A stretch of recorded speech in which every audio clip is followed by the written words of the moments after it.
Bien, nous allons voir sur cette première vidéo et les suivantes la manière dont on peut rédiger une assignation pour la présenter au tribunal, qui celle-ci sera notifiée par votre huissier, l'huissier de votre choix, qui pourra également en contrôler la rédaction, et ce, aux fins de les notifier au locataire et à la caution solidaire ou aux cautions solidaires.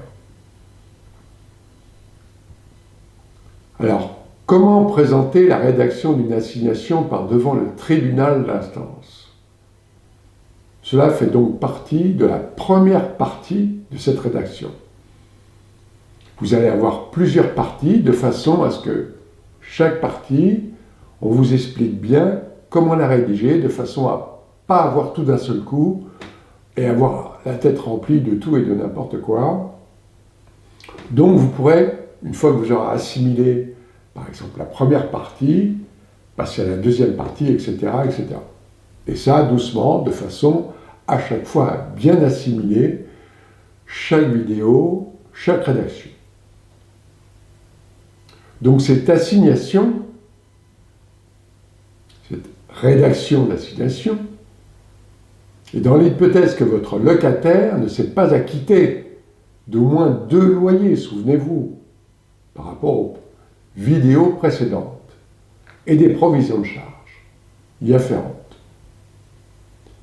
et que vous ne vous êtes pas entendu raisonnablement sur un éventuel étalement de la dette. Donc sur l'étalement de la dette, on en a également développé les différents principes sur les vidéos précédentes. Donc ça peut être votre choix de systématiquement contredire le locataire et de ne pas avoir d'entente avec lui aux fins d'assigner. Mais malgré tout, votre locataire sera à même de vous présenter un échelonnement. Et le juge, par voie de conséquence, va prendre cet échelonnement comme un accord et va vous l'imposer. Donc, c'est une petite parenthèse, sachez-le bien. Donc, nous revenons à la rédaction de notre assignation. Donc, sur votre première page, en haut de la page, et en titre, vous allez notifier le tribunal concerné. Donc, la juridiction compétente, ce que l'on appelle.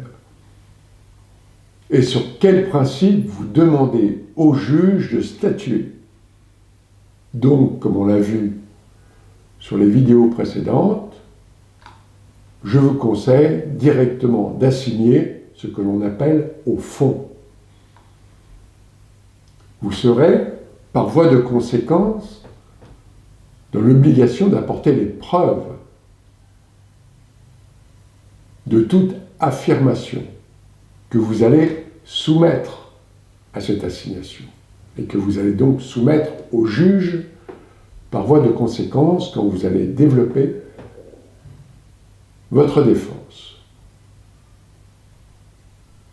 Donc, en première page, vous allez mettre en titre ceci, et en gras.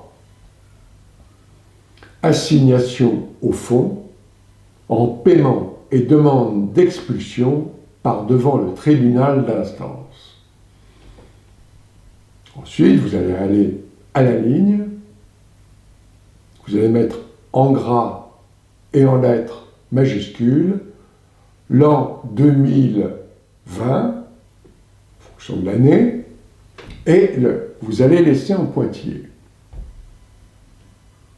Du fait que l'huissier peut compléter cette date. Puis vous allez aller à la ligne, toujours en gras et en majuscule, à la requête de 2 points. En dessous, vous mettez votre nom, puisque vous êtes le demandeur, votre prénom, votre adresse complète. Si vous vous faites représenter par un avocat, dans ce cas, c'est l'avocat qui va rédiger l'assignation et non vous. En contrepartie, si vous vous faites représenter par un tiers, donc un membre de votre famille, vous allez indiquer son nom, son prénom, son adresse complète et son lien de parenté. Puis vous allez à la ligne. Vous allez mettre en capital A, accent grave, et vous allez à la ligne. C'est-à-dire qu'on dissocie le demandeur du défendeur. Vous allez donc inscrire le nom et le prénom de votre locataire et son adresse complète. Si vous intervenez également auprès des cautions solidaires, vous allez rédiger exactement la même assignation, mais au lieu de mettre le nom de votre locataire, vous allez mettre le nom de la caution solidaire ou des cautions solidaires s'ils habitent à la même adresse. Par exemple, vous avez pris en caution solidaire le père et la mère qui résident à la même adresse, qui ne sont pas divorcés. Donc, dans cet élément, vous allez mettre le nom de la mère, son prénom, son adresse et en dessous. Et en dessous, vous allez mettre le nom du père, son prénom, son adresse, etc. Et ces assignations, comme je l'ai dit au départ, seront présentées par l'huissier, qui pourra également contrôler la véracité de votre rédaction. Donc, il va notifier à ces différentes personnes et déposer au tribunal votre assignation. Lorsque vous rédigez votre assignation, utilisez que les 3/4 de la feuille. Donc vous allez prendre un format A4, d'accord ? Utilisez que les 3/4 de la feuille. C'est-à-dire que sur le pan gauche de votre feuille, vous le laissez libre, de façon à ce que l'huissier puisse apposer ses tampons et ses différentes références.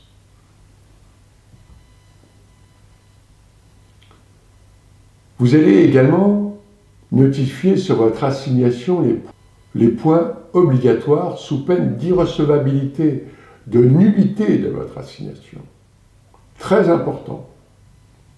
À savoir, donc toujours à la suite de votre rédaction, vous allez recopier dans son intégralité l'article 761 du Code de procédure civile. Vous allez également notifier l'article 762 du Code de procédure civile. Vous allez également notifier l'article 832 du Code de procédure civile, et ce, dans leur intégralité. Vous devez également rappeler le principe des aides juridictionnelles suivant la loi numéro 91, petit-647 de la loi du 10 juillet 1991. Pour la première partie, nous allons nous arrêter là. Tous les propos que je vous ai notifiés en vidéo, vous les avez en lien écrit. Vous avez en lien également la rédaction que représentent les explications que je vous ai données et la manière dont présenter votre assignation. Donc celle-ci, pour l'instant, représente 2 pages.